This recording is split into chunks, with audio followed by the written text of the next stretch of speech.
Some modesty there from Shook as he says, I think it could go either way, but I think we're going to win. So, you know, he was being nice at the same time as predicting a win, but he's going to have to be a big player in this game for them. I mean, definitely. And for me, though, he already proved that how good he is. But we saw the first game for Alliance where Amazing actually did a fantastic job and pretty much out-roamed and out-pressured Shook. So I'm expecting Shook to come in now and really want revenge on this, and we're going to see how good Shook actually is. Well, before we get any further, let's check out the starting lineups of these two teams. Starting on the blue side with the super team, as they've been dubbed. Alliance, Wicked in the top lane, Shook in the jungle, Froggen in the mid lane. The AD carry, of course, is Tabs. His support is Nif. And on the red side for Fnatic, we have Source in the top lane, Cyanide in the jungle, Xpega is the mid laner, Reckless as the AD carry, and Yellowstar is his support.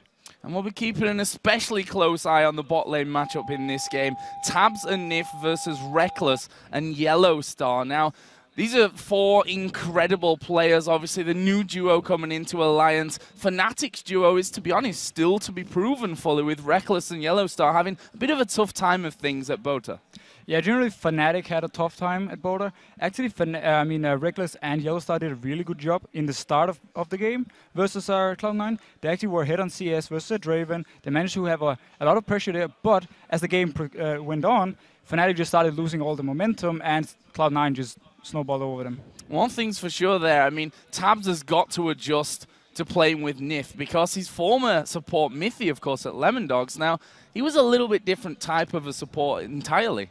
Yeah, Mithy is a very aggressive support. He wants to go for kills in lane, and he wants to like make big plays. It can work. I mean, you can either win the lane or you can get ganked and then all of a sudden fall behind in the lane. Nif is a lot more, you know, stable player. He plays a lot more safe. He only makes the smart decisions, and he only goes in for trades where he knows he's not going to get ganked by the jungler. But what about the other side? Nif, he's now got a new AD carry after, you know, leaving his long-term AD carry partner Candy Panda behind in SK Gaming. Like, how do Tabs and Candy Panda compare from Nif's view? Well, for me, Candy Panda and Tabs actually remind a lot of each other. They're both very mechanically skilled, and they have great position in team fights. And at the same time, they like to play these carry AD carries. And if they do get a few kills, they will carry the game pretty much for the team. So I don't think Nif feels too much of a difference, but we'll see.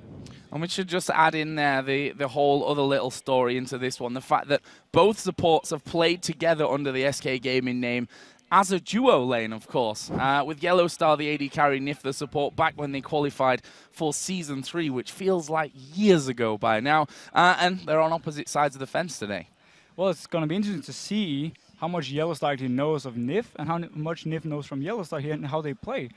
Because obviously, Yellowstar used to be the caller. He likes to do the calls in lane, which means when he was the AD carry, he also did the calls with Nif.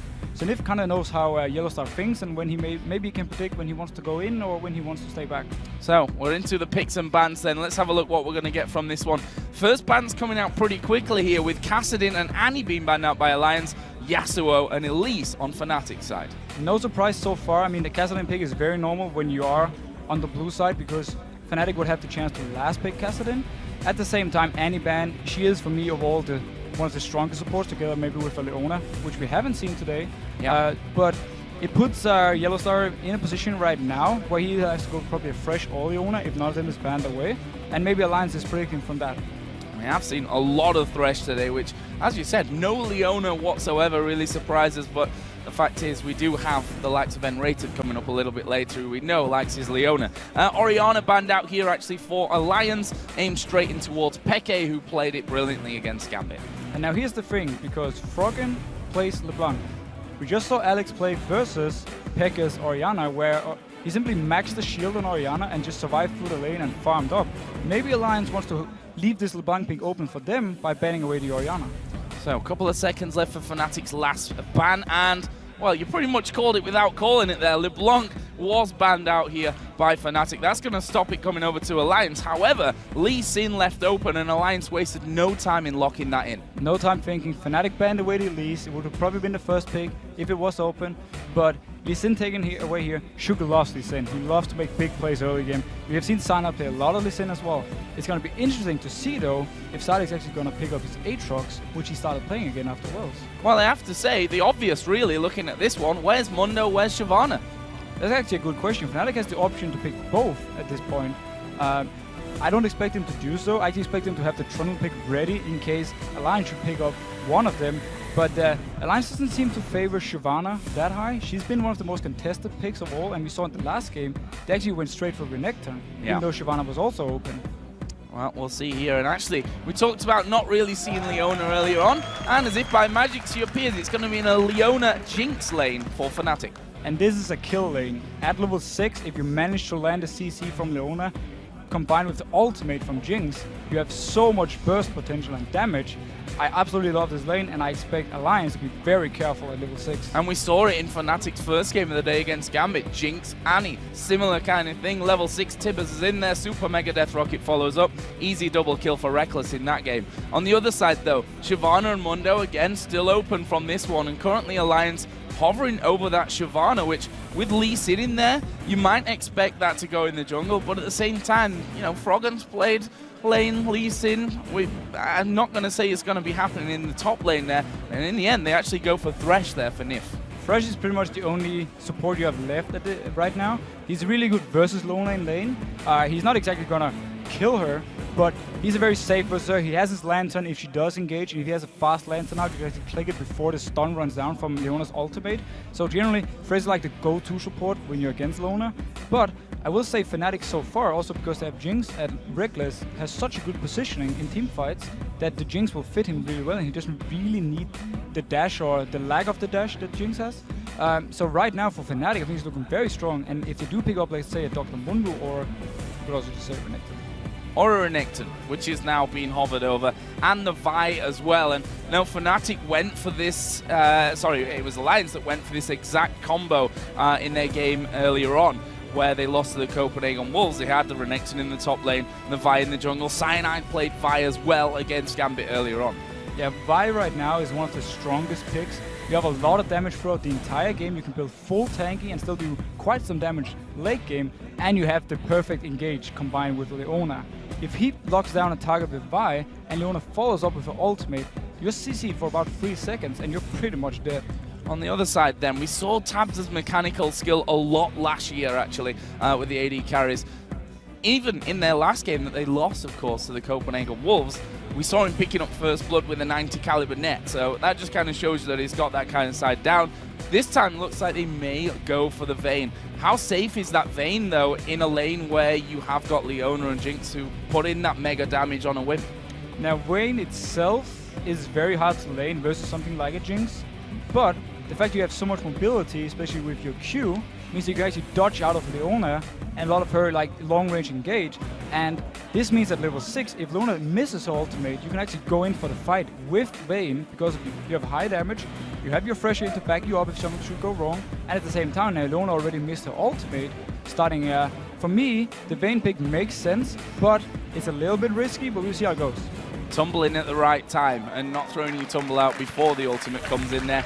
On the other side, we saw them hovering over Mordekaiser, but that was Yellow Star, and we're not falling for any of that. In the end, though, that pick was, in fact, the Ziggs. And this gives Fnatic wave clear to this combo. The only thing they lacked before was wave clear. Overall, Fnatic's combo has so much potential. Like they have good late game damage. Both Ziggs and Jinx scales really well into late game. Vi is a good late game jungler. Outscales actually Lee Sin. And at the same time, okay, Renekton is gonna fall behind versus Shyvana the longer the game goes. But you'll have so many other options late game. I actually really like this Fnatic combo. I just want to ask you here in this scenario, because Fnatic are on a high. They won their first game against Gambit nonetheless. Alliance lost to one of the new teams here in the LCS. What are these two teams feeling right now? I mean, Alliance must still be having a bit of a downer after game 1. I think Alliance probably wasn't too happy about the combo they ran in the last game. It was too easy to counter for Copenhagen Wolves. But at the same time, I mean, Alliance is an experienced team. Sure, the members haven't been together for too long, but all the players, we've seen them before. They've been in the scene for some time. Maybe not Shook, but even he's been in the challenge scene for over half a year. So I don't think they feel too much pressure. I think they want to go in here now and show that the first game was just a mistake from them, and now they will redeem them and beat Fnatic. So I think actually Alliance is very motivated and not nervous at all.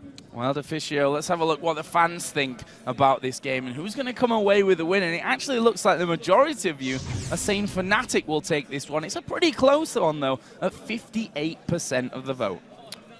I will agree. After seeing the combos right here, I definitely like Fnatic's combo. Not saying Alliance isn't a strong combo, but for me, if Fnatic manages to get the 2v2 lane, manage to land some CC on Vayne and instant kill her and then lock her down early game, they will actually be in a very good position to transition to mid game and maybe keep snowballing from there. Well, here we go then. It's Alliance versus Fnatic here.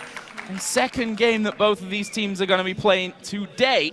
And an important one for both of them. I mean, this is what we've been touting as a top-of-the-table clash. And come the end of the season, when you're looking at playoffs and who's going where, it's games like this that can count. It's definitely games like this. We saw it last split. It was so close. One win from one team could have changed the whole table around. So right now, Alliance want to go in and get the win, so they're 1-1. And Fnatic obviously want to extend their lead.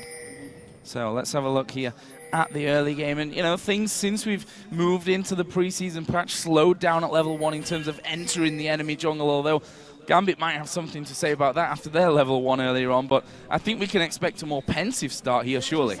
Generally, the fact that you can at 130 put down your trinket wards means that scouting is a lot more safer, and also most teams actually prefer it, because if you do fall behind early game, which there's a high chance you do if you do invade when there's a ward at 130, means that you have a very hard time coming back. And now, at the same time, why would you actually risk it? That's the question. Well, I'll tell you what, Shook has managed to land a good couple of Qs here onto Yellow Star, which has given them vision without putting any vision down. Always a bonus at the start of things. Yellow Star backs away. We hit the 130 mark, and we can see those trinkets all being put into action. Basically means a big line of wards across the entire map. And look at this. We can see Alliance already moving their duo down into the bottom lane. They're going to get there earlier. I would expect to actually see Shook focus out on the bot lane in the start to help Taps and Nif out. Because if they manage to get the level 6 and then choose the right fight, they could actually fight back versus Jinx and Leona. But beforehand, Jinx versus Vayne, Jinx is going to have a lot of free time to trade and a lot of free time to CS. Well, there is Shook just getting himself that blue buff. Was helped a little bit by Wicked in this top lane on Shyvana. And we're not so used to seeing Wicked playing this Shyvana. It's usually him on the Renekton. Yeah, but I'm actually glad he decided to pick up the Shyvana for once. And I'm excited to see how he's actually going to build it. Is he going to go the same way he did with the Renekton, or is he just going to go full tank? And we can see there already a bit of bullying going on in this bottom lane. Yellow Star taking a couple of hits from Tabs as they try to keep this pressure high on that bottom lane. And we'll see about that one as Wicked and Soaz here having a little bit of a headbutt. And talk to us about the, you know, the progression of this top lane, the Renekton versus Shyvana. At what point, or who is strongest at this point, and does it switch? Renekton definitely has the advantage early game, and all the way up to like level 9, 10-ish, where you normally see the Sunfire being completed. Once the Sunfire is completed on Shyvana, then Renekton is going to lose a lot of his damage, and Shyvana is going to start actually out-pushing him and out-trading him in the 1v1s.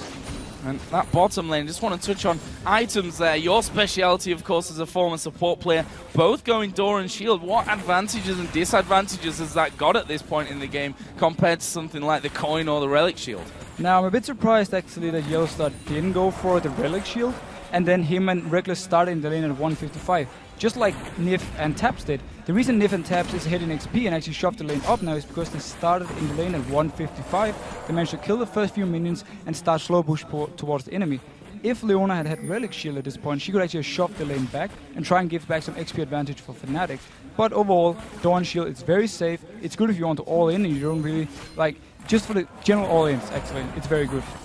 So that's CS in the bottom lane, currently at 8, the advantage of Tabs, doing a very good job down there. The mid lane, which we've just seen here really for the first time, is going to be visited by Shook, who's currently sat with double buffs running on input. Can he get in towards Peke, who of course still has a flash available? He's going to try and maybe work his way around the back. Peke actually spotted him there from that ward, and he's going to get himself into a position where he gets queued, but the good old satchel charge will get him back to the tower. Beautiful play by Peke there. He actually baits Shook into thinking there's not a ward. That's why he keeps staying forward, and we have reports. But he stayed forward, and then simply telling, of course, I mean, Froggen is pretty much the star of the old lineup, and he's the only guy, you know, him and Wicked, he was the guy who made the team now. So for me, watching Froggen play, he must have a lot of pressure on him actually, because he was the guy who said, I want a new lineup, I want to do this, this, and this. And if this lineup should fail, it actually falls back on Froggen. Look at this, we've just actually seen Cyanide Heartbreaker over the wall into that brush there. But look at Shook's read. He is on the bottom side of the map as well, which means that both junglers are going to be in position down on this bottom lane. There comes the Lantern. Can they get in for the kill here? Leona going to dive in, but actually he's gone a little bit too far here as Shook. There's a lot of damage coming down on both sides. Tab's going to tumble away, and funnily enough, no one going down. The traps almost activated on Shook. He managed to flash out in time. Had he been trapped there, he would have died and given the first one to Fnatic. Great counter gang coming in from Cyanide, but also a great gang from Shook in the first place. Crazy little start to this for the the slow opening few minutes that we've had from it. One thing that Fnatic have achieved here, though, is they've pushed that lane all the way back now, a lane which was pushed onto their tower just a few moments ago. But at the same time, they're still behind in CS. The whole early advantage that Vayne got is still hitting them.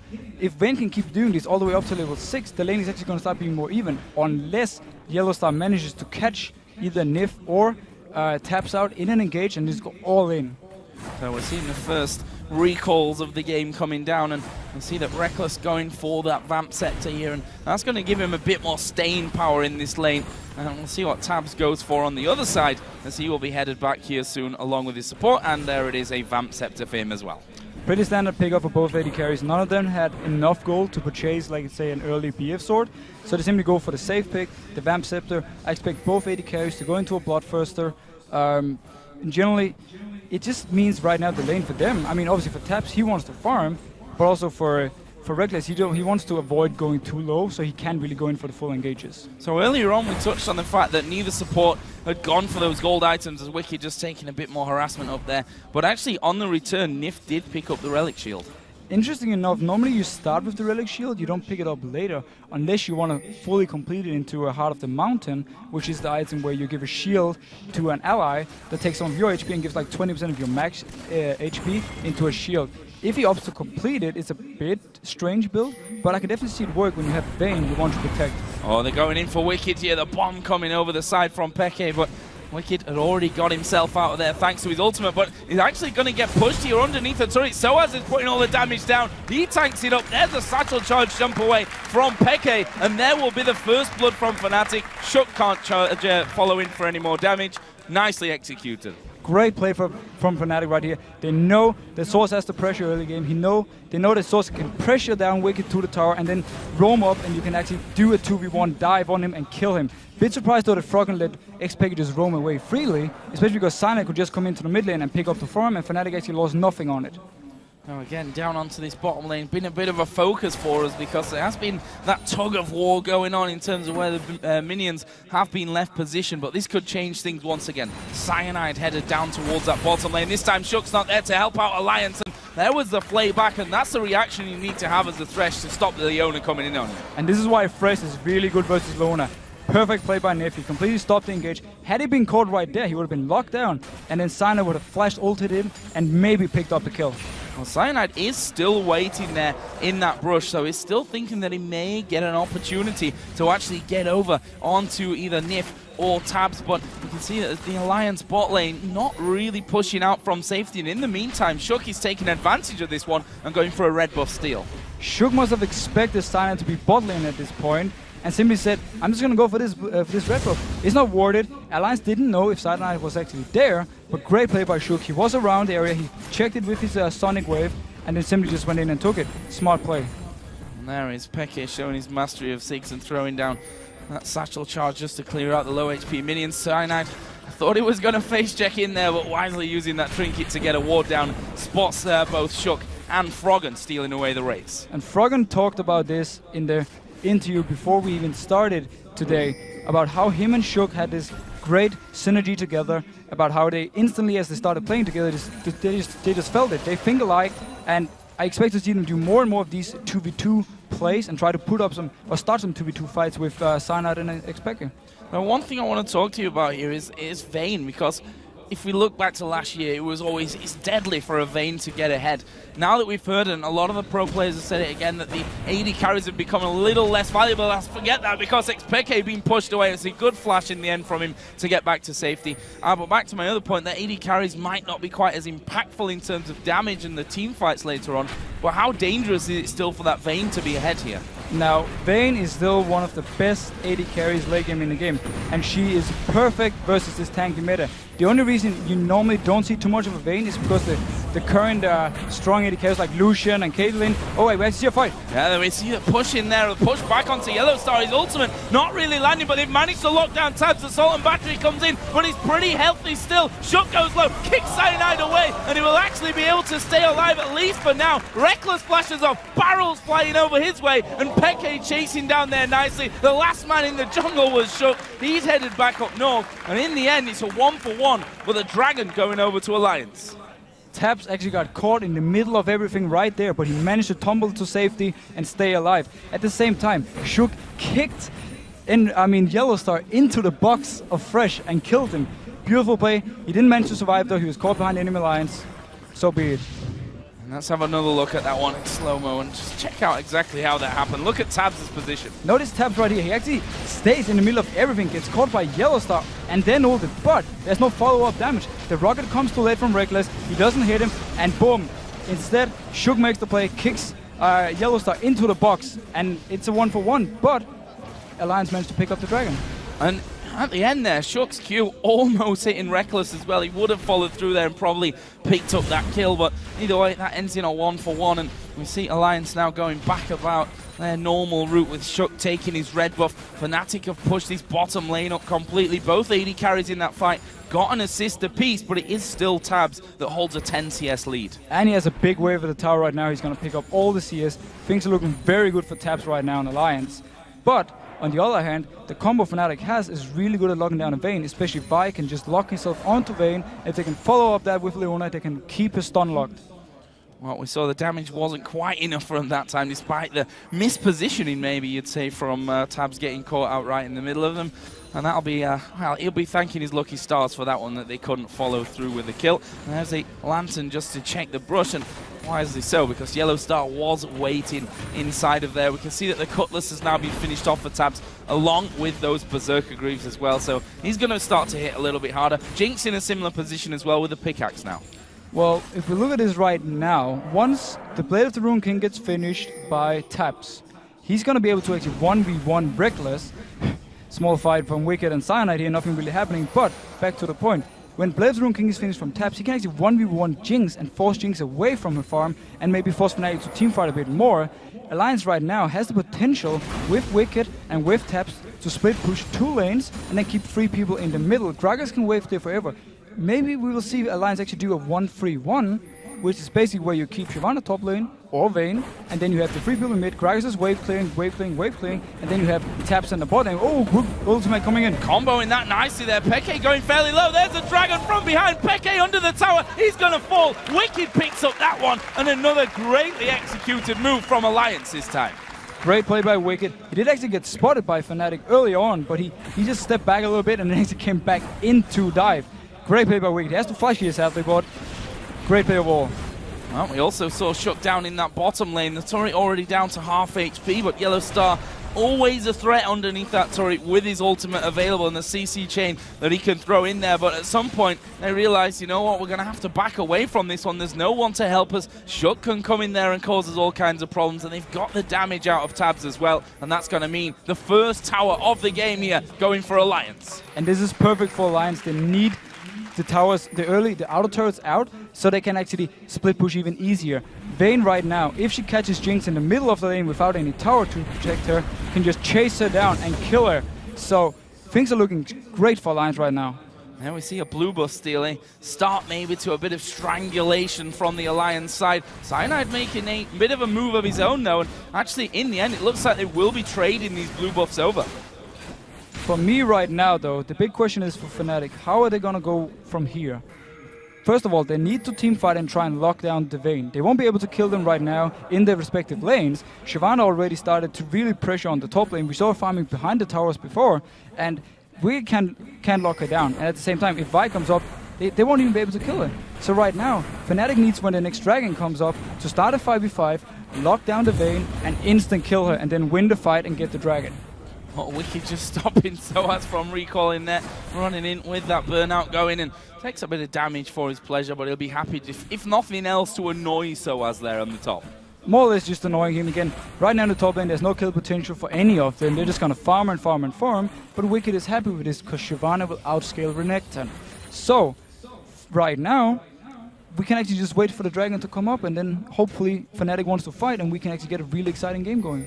Well, those exciting moments might not be too far away, as we saw Vayne headed back there from the recoil, and there is that Blade of the Ruin King picked up for tabs, who we talked about his CS hovering around 10 pretty much the entire game, has now grown massively to a 30 CS lead. Things are looking absolutely perfect for Tabs right now. He loves to play Vayne, he loves to make a big plays late game, and we just talked about before the game how Tabs could carry a game if needed. And right now, coming up here to the top lane, if Source actually stays, he might die. Yeah, and he's actually going to see both Tabs coming in there. Wicked actually going to move in closer, and Soaz in all kinds of trouble from this one. He's going to try and head south, and that's a brilliant flash from Soaz. He manages to escape from 3 men in his own lane. Perfect flash from Source right there. Flashing that wall is really hard. There's only one spot you can stand at to actually flash over it. Otherwise, you're just going to flash straight into the wall, and he would have died.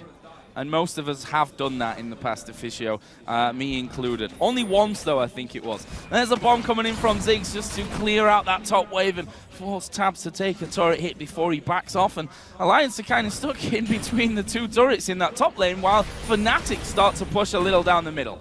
While it's a good use of ultimate from Pecker, it actually forces Alliance to stay top right now to take the tower, meaning Fnatic can take the Dragon instead. If Fnatic had just taken the tower, Alliance had taken the tower for free, they might have been able to move down to mid lane to fight for the Dragon here. But great call by Fnatic and great use of ultimate from Pega, giving them the Dragon.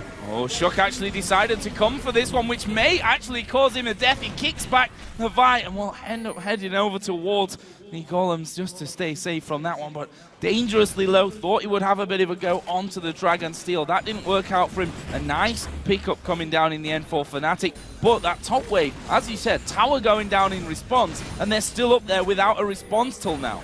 It doesn't look like Alliance actually want to push this tower simply because they're afraid of getting ganked from behind. But if Xpega didn't clear the wave before, right now Alliance could actually have hit him both. Good ultimate coming from Froggen. Wow, everything really landing from Froggen there. The belly slam going to be locking him down. That's a good flash away from Peke. Ultimate is going to come out there. It's not got enough damage. The Ignite was thrown onto him by Froggen as well. Neither of them falling in that fight though. Close stuff. The barrier from Peke saved his life. Great use of barrier and great use of flash to flash the body slam, otherwise he would have died. Nice play by Xpega, but also very nice play by Froggen. He has all the pressure in his mid lane right now and forcing Peke back whenever he wants to. Let's have a look at this top lane. Soaz is waiting inside of the brush here. Tapped Blade of the Ruin King. Actually, ultimate use here from Soaz. He's going to go for this one, but will he be able to take down Tabs? And more importantly, will Tabs even outfight him in this one? Tabs going to do a lot of damage to him. Will he be able to finish him off? There's the dive back. Ignites it down. Oh! Soaz gets it just about. 80 health remaining.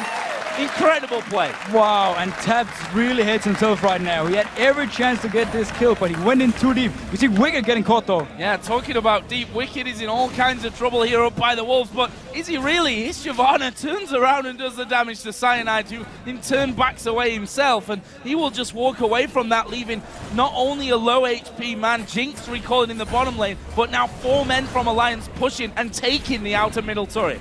Even the amazing wave lead from 6 couldn't hold this turret. But let's go back to the top one. Tabs actually tumbles into the tower, takes a hit, and therefore dies. Almost for him, but he can 1v1 Renekton. We just saw it right here. If he didn't tumble into the tower, he would have killed him, and that signals dangerous stuff for Fnatic. And we talked about his amazing mechanics, and well, they were if the turret wasn't there, I suppose, from that. And so as knowing that he's might be in a little bit of danger there, decides, you know what, I should probably run away from this tower at this point. We do see Froggen starting to wander up into this top lane, but he's not going to be in range to really do anything and stop Soaz there, just checking out those brushes. Meanwhile, blue buffs have spawned in once again, this time Fnatic, who had their blue buff stolen last time around and countered that with a steal of alliances, will once again reset that and get their own back. Now, I'm just looking at the items. We see Soaz actually went for a Cutlass. Will he go for Blade of the Ruin King simply to be able to 1v1 Vayne better? Or is he going for this simply for teamfight damage? If it was for teamfights, I would expect it maybe a Bloodthirster or, you know, a Brutalizer simply for some more damage. But overall, I think he just wants to be able to 1v1 Vayne better, and this actually might be a very good call from him. Well, certainly a high-action game. I say that, we're 20 minutes in, it's only 5 kills, but certainly in terms of positioning and movement around the map, it's been very, very intense on that front. Of Cyanide Just powering up here. Will he go in for Wicked? He's certainly thinking about it, and why not? There are 4 men there from Fnatic. They're going to try and bait them in, and they're doing a good job of it. It's the Leone ultimate is going to get flashed away from there by Nif. Good reaction, and Alliance managed to survive that one. Great reaction from Nif right here. Flashing the ultimate, nothing really happens from it. soaz actually has a very interesting style of playing the Renekton. He always pops the ultimate in the bush, and then he engages for maximum burst. I like the way he's playing it, but overall right here, good play by Nif. Stops the whole engage. It was a 4v3 for Fnatic. Smart play. And if anyone knows Nif in this game, it's probably Yellow Star at this point. Former AD carry pair, of course, over at SK Gaming when they qualified into Season 3. As Froggen here thought he was going to get caught out, but I shouldn't have underestimated the fact that Shook is coming around, and there's a big barrel to Peke's face. That will tie up the kills at 3-3, and there is the red buff. Shook took it away the last time. Is he going to challenge for it again? It definitely looks like he wants to at least force a smite from Cyanide, so soaz does not pick up the red buff. If soaz picks up the... Oh, is he front coming? They might actually fight for this. Actually going not low enough for the smite at this point. There's the barrel going down. They're going to try and combo that, and it will be stolen away by Shook. The hook won't land from Nif, and Fnatic walk away, but losing that red buff a second time in a row. And this red buff was actually very important. Had soaz picked it up, he would have been able to 1v1 versus taps. Right now, if Alliance decides to go back to the split pushing, there's no red buff on soaz, which means he won't be able to 1v1 either taps or actually Wicked, who's in the top lane now. Well, next thing coming up into play here for contestants, surely going to be the Dragon. 1 minute until that one actually spawns in. We can see that Alliance actually starting to recall somewhat from around that middle area, going to be picking up a few more items. So let's look at them. The Rabadon's Death Cap is now done for Froggen. Also, along with that, Athene's Unholy Grail. Currently stronger than what Ziggs has to offer, but something tells me that Peke is actually sat on a lot of gold. Actually, he's not sat on a lot of gold. All I'm telling complete lies. Right now for Froggen, once he finishes the Void Staff, he's going to have so much burst damage to bring in. Peke slightly behind, but at the same time... Oh, Goodigat coming in. Ooh, Cyanide coming in. They're going to chain the ultis. The box goes down from Nif, but, well, it's not really going to stop anything as they throw everything that they've got over at the support player. And is that going to be enough here to force their way into another middle turret? Froggen isn't there. He just recalled from the bot lane. They will take this turret for free. And this is why we see Bye is so strong. Even if you flash her ultimate, does nothing. Once she sticks to you, if you get caught out of position, you're dead. That's it. Beautiful play from Fnatic. And they managed to pick up tower and almost even in gold now. Headed up towards the Baron area there. The pings were going down, but they've got the wards in. And they won't make an attempt for Baron at this time. We're only 22.5 minutes into this game. That fight leaving a few guys up, so probably not the wisest choice for it. But Dragon is up, and Alliance are in position on that. Free Dragon right now for Alliance. Fnatic was pretty healthy. They could have fought for it. There was no Vi ultimate, no, but that was about it.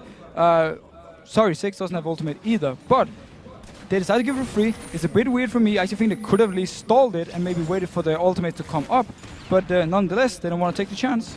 Oh, Froggen is waiting off by the walls. Actually was spotted by a ward there. I think this entire time was scanned out by Nif so that they could clear that one. And now they start to push that lane up towards the inner turret. A little bit dangerous as Nif just throws that lantern down. Actually, we are going to see them backing off here as the recall is popped by taps. Now, Alliance has the map control in Fnatic's jungle. Now also, Alliance has the opportunity to split push with Shyvana, who's going to beat Renekton 1v1, and split push with Vayne, who's going to beat Jinx 1v1, and then keep Gragas in the mid lane simply to wave clear. I'm not sure why Alliance isn't doing it at this point, because they have the wards for it, or they had at least. They can just go in and put them now. And at the same time, they have all the tools for it. That's the interesting fight. Finally, we see Wicked and soaz going head-to-head once again. Wicked got the better of that one at this point in terms of the creep score. Plus, both sat on a killer piece, and both got a cutlass in there now.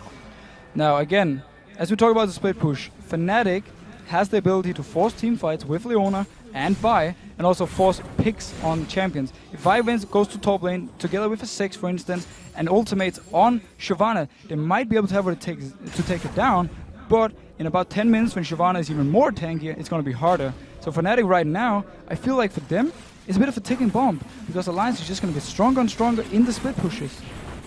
Well, what's the answer to that then? Is my question. The answer right now for Fnatic is to make plays now. It's for him to go and catch either Taps or Shyvana, while Shyvana doesn't have any magic resist, for instance. Six can kill her right now.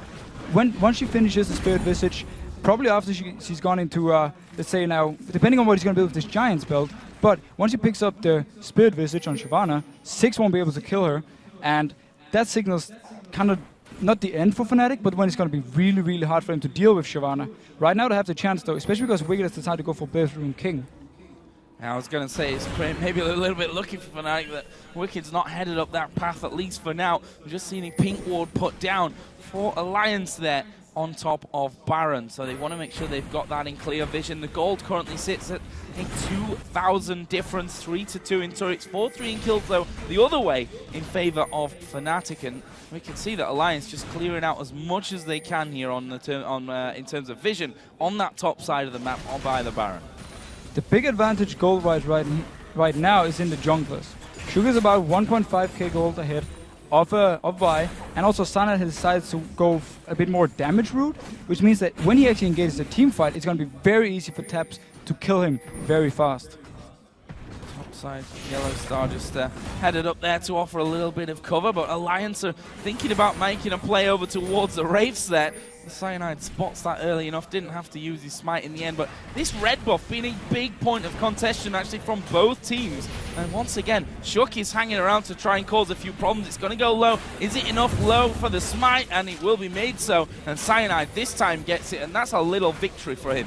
Small victory for Cyanide.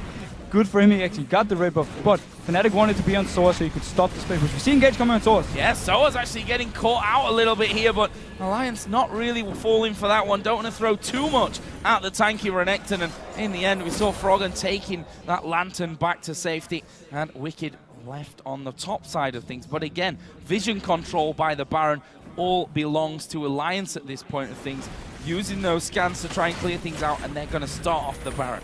So this is one of the reasons he went for Blade of the Rune King, gives him more damage on the Nashor, and they will actually be able to 2v2 this unless Fnatic reacts. Source comes out, he's probably going to ward it. He doesn't even have a ward actually, he can't even ward it, he's just running close to it. And there is the bomb going to come down. That should stop them. There's a box going in. Actually, Froggen going to fall low. He throws out the barrel here before he will surely go down. Actually, he's walked away to the back, but he will go down. It's Soaz that picks up that one in the end. Lots of people with blinking red health bars, but only one death in the end. And right now, again, Fnatic managed to pick up a kill. That's what we talked about, but they can't really transition into anything. Dragon wasn't up. Nashor right now is not possible for them to take 5v4. So for Fnatic, they can just keep stalling this game as long as they want, but Alliance is going to get stronger and stronger, especially Tabs.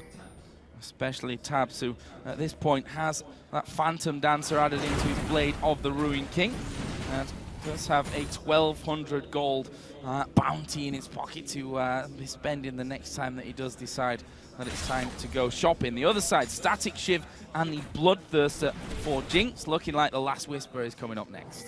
It feels like right now, though, Fnatic is waiting for Alliance to make their move. They want Alliance to start a Baron and then try and force a fight down there. Fnatic doesn't really have the tools to move too far out of their own base and maybe set up a play themselves. So they're simply just waiting for Alliance. And I feel it's a pretty good tactic for them right now because they can actually pick up some kills and maybe later in the game go for a Baron. Alex Peke has gone on towards his top lane. Continuing here, our Alliance to pull out those wards. Actually, scanning right on top of each other there, really. And that sweeping lens. And Fnatic now head back down after losing those wards to make sure that they can check things out and not lose anything in the long run. They now get positional advantage on Baron right at the front, but with the fact that Tabs is down at the bottom, they may fancy going for something here 5v4, but the fact is Alliance have managed to stall that out long enough with Tabs able then to come across. But Alliance, they're moving through the jungle here. They're going to try and cut them off. And Fnatic is caught out of position. There are 2 people top lane taking the tower there. Shook comes in now for the dive. He doesn't even go for it, but they can take this mid tower pretty much for free. Or, actually, one of them has to recall and wave clear, otherwise Jinx might even take 2 towers over there together with Cyanide. Actually, a couple of minions pushing in for them on that one. Cyanide tanky enough to dodge a couple of hits. There's the ultimate used out of Peke. He will satchel charge back off to safety, and Reckless has finished off that tower in the top lane, but the mid inner turret goes down. Are we going to see them keep pushing for this one? Fnatic actually pushing out of their base to try and stop the recalls happening. Froggen will manage to get back from it though, but that tower is going down. Will they be able to finish the inhib from this one? Froggen's going to have to throw everything at him to stop it. Froggen can't even go in for this one. If he goes in, he's gonna die. Free inhib coming for Fnatic. Beautiful play. They use 6 to wave clear in their own base with both his ultimate and everything he has, and he stalls Alliance for long enough for Reckless and Cyanide to pick off the inhib. Beautiful play. Really impressive stuff. Alliance here just backing off to get themselves a dragon, which won't be contested by Fnatic right now. That's a nice little pickup for them in the grand scheme of things. They still hold a lead in terms of gold. That was their 3rd dragon of this game, but if you look at the gold, it's 100, maybe 150 or so at this point in their favor, which is just not a lot of gold.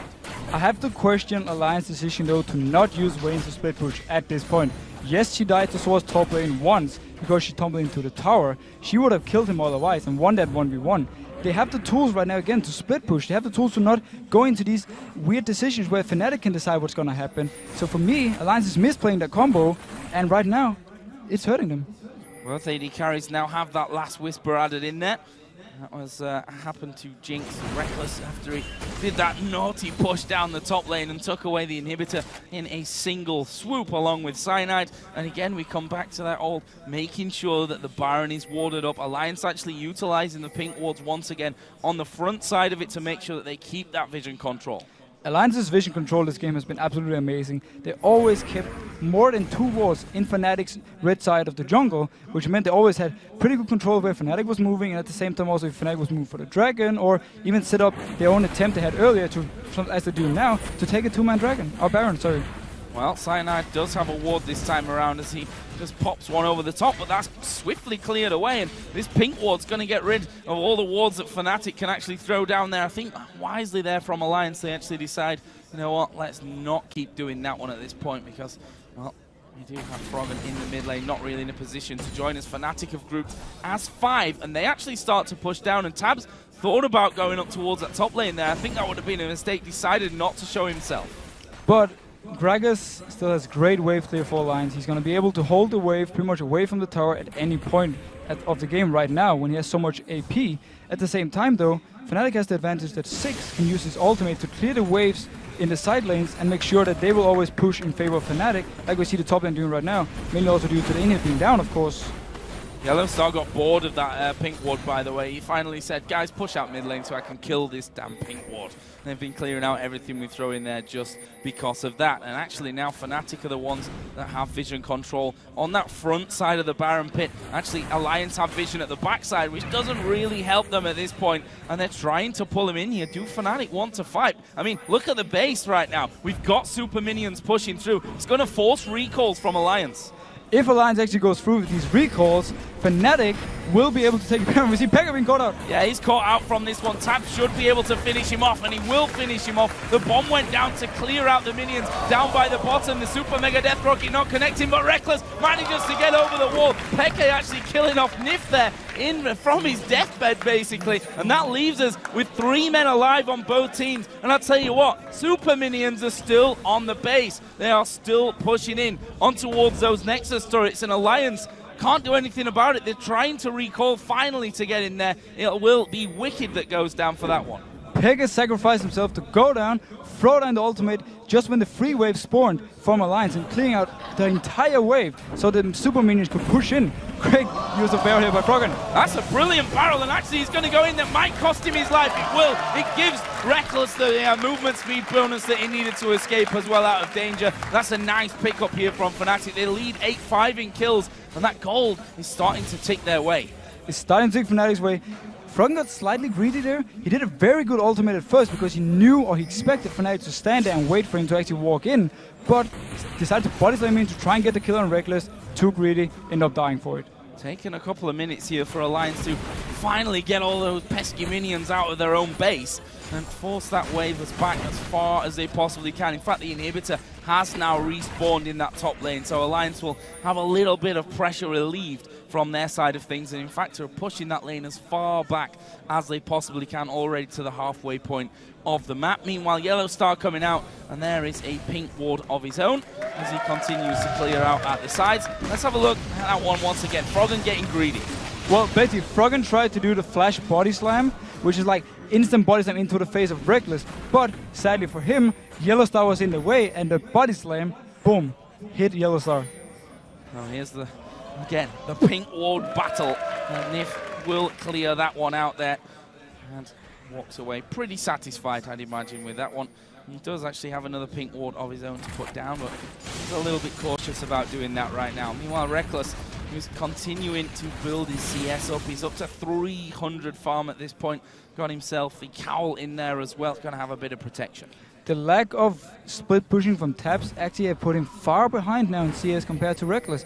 Tabs have been staying in the mid lane, trying to pick up farm, but he's been fighting versus Froggen for this farm, and obviously he's been losing out because Froggen can instant wave clear. So Tabs actually fallen quite far behind now compared to Reckless. Well, the farm across the board is actually pretty impressive. I mean, you see Siobhan at 300, almost 300 for Soaz as Renekton. Mid laners are both up past 300. In fact, Becky's closer to 400, if anything, at 391. It's, as you said, just Tabs that has fallen a little bit behind on that front. We'll see if that costs them moving forward. Right now, Fnatic are actually pushing themselves up towards Baron once again, and will be clearing out the pinks and the green wards that were put down there earlier. And actually, with one swift movement, that completely empties Alliance's vision of that area. Soaz getting caught by the hook. Yeah. No, he doesn't actually go for it. No. Yeah, decided not to follow through from that one. I think a wise decision, but Alliance are actually trying to make a positional play here, maybe. Basically, Alliance has no vision around the Baron. The only thing he can do right now is force Fnatic to come out and fight them. Peke might be caught out, though. Yeah, we'll wait for the hook here from Nif, and it's flashed away from by Peke. Nice move from him, but Shook at the backside actually kicks Soaz away, and he's still managing to live through this one. Might not be so lucky here for Wicked. Who am I kidding? He's a big tanky dragon right in the middle of the team. There's a barrel to separate them. It brings back one. Tabs will take down Cyanide. That will be a double kill for Tabs on Vayne, and this gives them time now to push. Amazing ultimate from Froggen right there. He hits 4 people and sets up the kill. Oh, Nif, a little bit greedy, but Froggen's ultimate hits 4 people and sets up the double kill for Tabs. Great play by him, and Alliance could actually win for Baron here, but not going for it. Yeah, I think the fact that Nif got burst a little bit quicker than he expected there from Peke caught him off guard, and then Tabs even took about half damage himself, and that will force them to not even think about pushing or for going anywhere near that Baron at this point. They're quite happy to go back home once again, spend up what they've got. Shook is coming back into the fight in just a moment. There's a bit of armor in there now with the chain vest for Tabs, and probably headed up to that Guardian Angel. Definitely getting the Guardian Angel from this. He actually just completed the Guardian Angel, and now Wicked is going to pick up the Dragon for Alliance. It gives more and more gold the longer we get in the game, so great pickup for him right now. And at the same time, they didn't actually gain too much from the team fight, but they managed to drag out the game a little bit more, and now we have the Guardian Angel completed on Taps, which makes him so deadly. Let's have a look at that fight here once again. It was that kick from Shook that really did the work. But notice the ultimate coming in for Froggen in just a moment. 4 people grouped up, and here we go. Boom! Cyanide almost dying straight from it, but it sets up Tabs. 1 kill for him, or 2 kills actually, because Cyanide seems to die from the red buff. Yeah, red buff from that one, I think. Must have had the one auto attack onto him earlier, but this is that burst again from Nif. Or on Nif, I should say. Well, a bit of a miscommunication right here. I think the rest of the team is saying, let's just force a Baron right now, or at least back off, while Nif is like, well, I can try and make a hook here, make a big play. Didn't work for him as soon as the team just left him. 40 minutes almost into this game, and honestly, no clear leader. Look at the gold. It's bang level at this point. 6-4 in turrets to Fnatic. 9-7 they lead in kills as well. And Peke has now beaten that 400 CS mark up towards 425 minion kills. Peke has been gaining so much CS by throwing his ultimate to the side lanes and clearing the wave. He just did it right now again to clear the bot wave. He's right now so strong if they actually get a fight. Well, speaking of right now, it's Baron time once again for Alliance, but you have to feel after what we've seen so far, it won't last too long, and indeed, they do walk away from that one, deciding not to really fight. Meanwhile, Fnatic have cleared out the vision on the backside of that Baron pit. Once again, there's a hook. It lands, though, onto Yellow Star, not the target you want. No, Alliance has been very careful with going in on their hooks. It generally seems like they don't want to teamfight too much, or they want to teamfight where they can kite a little bit, especially with Vayne, and just keep putting out damage and damage and damage. They don't want to go in for the all-in fight. Well, we do have a Zhonya's Hourglass almost complete here by Froggen, which will allow him to belly slam right into the middle of him, throw his ultimate down and avoid some of that damage. Again, we see Alliance headed off towards the Baron. He's been taken to half HP countless times so far in this 40-minute game. Will this be the final time to pick it up? Now, Fnatic knew this from the start. They expected it. They can't finish it. Oh, they've gone for it, but he's stolen away there. It's Cyanide that managed to pick that one up. He died after, but there's the Super Mega Death Rocket. Fnatic gonna try and push this one home. There's the ultimate out of Yellowstar, but they want tabs. He's got that Guardian Angel, don't forget, but that's gonna get popped here in just a second. They're all on top of him. The Chompers will stop him from moving anywhere once he comes back up. Reckless gets that one. He's now 5-0-4. We saw Peke pretty much juking the two that were remaining from Alliance. Everything went Fnatic's way there. They lost just one man, and that man stole the Baron. And that man is a beautiful man. Great steal from Sana. We've seen him do this in the past as well. He's so good at it. He comes in together with the bomb from Xpeke and just smites it instantly. There's too much burst. Shook cannot smite it in the meantime. Great play by Fnatic. They can pick up the inhib right now, and they're back in the lead. Well, Reckless here. Once that inhibitor, he took it down before, let's not forget that. Feels like a bit of an eternity ago that they actually pushed that top lane out. Meanwhile, Peke pushing the mid lane as well. We've got Froggen there to defend this one. Actually, the barrel comes down. They've managed to hook in Yellowstar, but really, is he the one that you want to get in there? No, he's not. Soaz went to half HP. Peke was low as well. Alliance are going to try and push out, but I don't think they'll be able to secure any kills. Now, I would like to talk a little bit about this fresh pick, because we haven't actually seen Alliance use it too much. They've landed some hooks, but they decided not to go for the fight. We haven't seen any like lantern saves, or they set up some dives where they can lantern out. As a matter of fact, we haven't actually seen too much outside the laning phase from Fresh. I feel like I've seen this before in this game. Clearing out wards once again on the top side of that Baron pit. Fnatic actually backing away. And let's have a look at that one once again. This is that Baron steal from Cyanide. Notice how much they actually do to keep Cyanide away. Yet he still managed to get in. He can flash the wall, and he instantly smite as the bomb hits. Beautiful play by Cyanide. And this is just a 50-50 smite between here and Shook. Soaz goes in, the rocket hits on Nif, beautiful play, and then they can lock down taps in the end and actually also pop his Guardian Angel, which is even more important. So well played there. And Cyanide, we called him before the king of smite steals because he has done it so many times before. There's a barrel taking Peke down to half. He dodges the Q out of Shook, but can he get away from the rest? That was a replay. I'm casting over a replay, getting all excited about it. Well, what can I say? I just love casting exciting moments. It was pretty exciting, you know, we had already seen it, we knew what was going to happen, but Froggen actually just tried to flash Body Slam again without much success. He's been trying it a few times this game and not really working for him. Well, at least it wasn't Nunu counter jungle in between his own turrets. It wasn't the worst mistake ever made in history. Fnatic here are pushing once again, though. That Baron buff is still running for them. And this is where the Ziggs comes even more deadly. We saw how his wave clear earlier on was so good, but the poke that he offers here is incredible. The amount of poke buff him and Jinx has is amazing. Also, the tower damage they can put out with the passive from 6. They've managed to hook Cyanide, and well, the barrel will actually send him to relative safety from that one. The poke keeps coming, and they're just going to tank this one up. They're fed up with playing the waiting game. Fnatic take down another inhibitor turret. The inhib's not going to last very long either. Are they going to push in for the win? It's still 5v5. There's only one tower left. They can actually try and dive this one and pick the fight they want. They still have the Baron buff, but let's see actually what happens.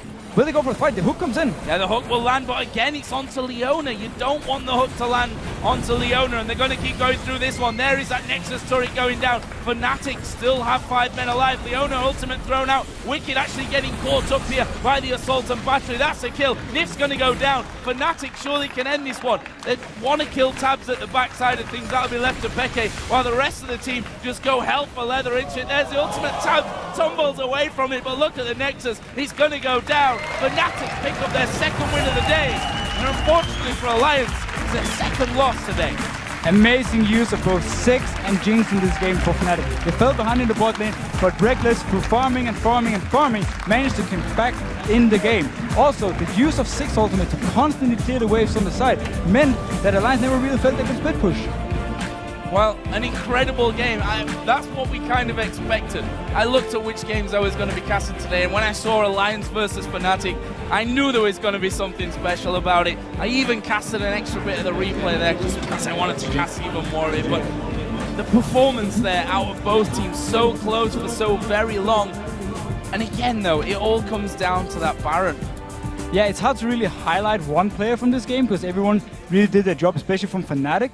But the steal from Cyanide definitely gave them a huge advantage late game and actually gave them the chance to push down and just take the inhib and just force the last Nexus turret and finish the game. What's the thinking behind that one from Alliance? I mean, you're pretty level in a game. You've managed to play this ward game where you've got control, you've lost control. They were pretty much the ones to be starting off Baron every single time that it happens, and every time they were forced away, what clicked at that moment and said, you know what guys, we've actually got it pretty low, let's stay? Well, I think Alliance was just pretty much running out of ideas. They had the option of split pushing, but they didn't use it. Then they didn't really want to go in on the team fights, they didn't really want to go in on the hooks from Nif. So what option do you have left? You pretty much have to try and take this Nashor. And in the end, I think it was more of a desperate call from them than actually a smart call. And actually, if you looked at that play, we saw it twice, in fact, because of the replay. They did a decent job of keeping Cyanide away from the start. The ultimate came out of Froggen and threw him right back to the Wraith Kank, but Cyanide kind of just charged on through all the damage they were putting his way. They were trying to kill him off, but he flashed in there, got the smite right at the end. Which actually meant they just wasted 2 ultimates before the fight even started. Now, Gragas and Lee Sin wasn't really in the fight itself because they were actually standing outside the pit trying to keep him away, as you said, which also meant that when Fnatic actually went in for the fight, it was pretty easy for them to pick up a few easy kills and in the end also getting taps down, forcing his flash and popping his Guardian Angel. I'll talk about Tabs there a little bit as well because both him and his opposite number, Reckless, had a lot to play in that one. You have to give credit to Tabs for his performance. He did very well. I mean, the lane was his pretty much the entire game until he started to fall a little bit behind, and that was because Reckless was just having so much farm in the end on his own. I mean, Tabs actually surprised me a lot early game. He played the lane absolutely perfect, and the fact that him and Nif could get the early lead through the level 1 meant that he could actually get ahead in CS from a Jinx. Very smart play by him, but in the end, they didn't really use it to anything because they never, except for the one time he actually split push top, never really wanted to split push otherwise with the Vayne. And that means the Vayne pick kind of loses its power. Well, a fantastic win for Fnatic, no doubt about that one. 2-0 here, perfect start to the LCS in 2014. Go in, Gragas. Good job, good job. Nice back. Go. Nice. Lee. Vayne. Oh fuck. Killer. Good job. Nice. I trap.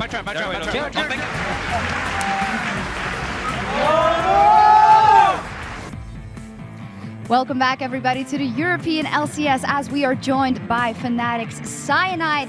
2-0 today, and not just a 2-0 versus Gambit and versus Alliance. Did you guys yourselves expect to do this good? Honestly, I didn't know what to expect because they are probably the strongest 2 teams like in LCS right now. So I was thinking, oh, maybe we are not going to do so great today, but we actually beat them both, so it feels really good. Just very quickly, in your mind, what is it that helped you get those victories? What stands out as the most important?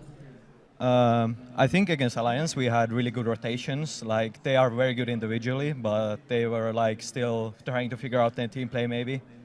And against Gambit, yeah, we had a good level 1. Like it actually was bad for me and Soas because I lost my red buff because of it, because I took so long to take my blue, and Soas got a bit screwed out bot lane, like top lane, because he came to lane really late, but Reckless got some advantage and they carried really hard with yellow. You lost your red buff, which puts you behind versus Shook, which is already, as we believe the hype that is around him, a very tough matchup. Do you play differently? Is there something that you prepare for when you go up in the jungle against him?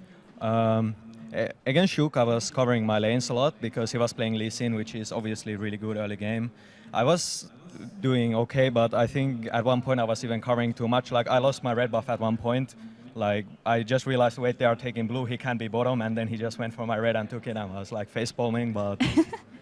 It felt like a very chaotic game. You know, there were moments where Alliance were in the lead, there were moments you guys were in the lead, and it swung back and forth a lot. I want to ask you, what was the calling like in the Fnatic camp when Reckless was pushing the top lane, was going all the way to the inhibitor, Alliance started pushing up the middle, and I started getting like, well, they've got to do something, but you guys just stuck true. What was happening in calling? What was the decision-making for your team? Yeah, so basically we had Ziggs, who can just clear the waves with his Q or whatever, ultimate even, and they could not push without creeps really that fast as we could with Reckless.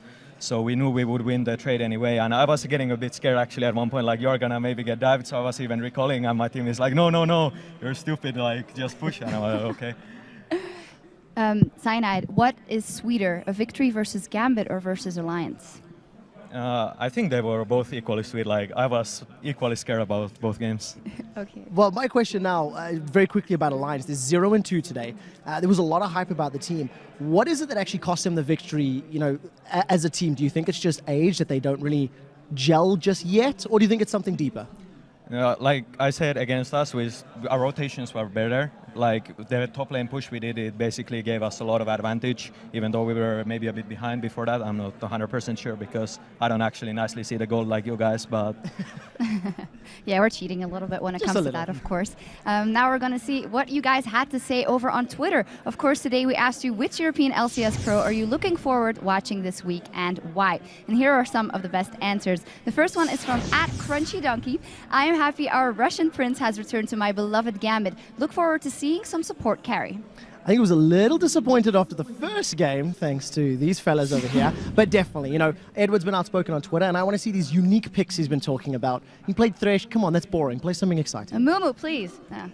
And the second one is from @KagaTMS. I am most excited to watch Reckless overcome the pressure and be the carry that Fnatic needs. And he did show that. Yeah, like Reckless did very well in the first game and very well in the second game as well. So if you're an AD carry, I would definitely look at him as well. Yeah, straightforward. The third one is from @ScumbagsLazy. Nif, I'm excited to see how he's going to adapt to his new team in the short time and how their bot lane synergy will be. I think Nif is definitely, you know, a great player. Little bit off his game maybe today, missing some skill shots we're not used to seeing him miss. But a couple more games and maybe he'll be back to the same form that we've seen alongside Candy Panna from SK. Yeah, I got to give him some time. Of course, follow us to keep up with the excitement and to send us your answers @LOL Esports. And of course, remember to use the hashtag LCS. Now, the Wolves and Gambit are almost ready to go, so let's send it over to Joe and the Fee Show.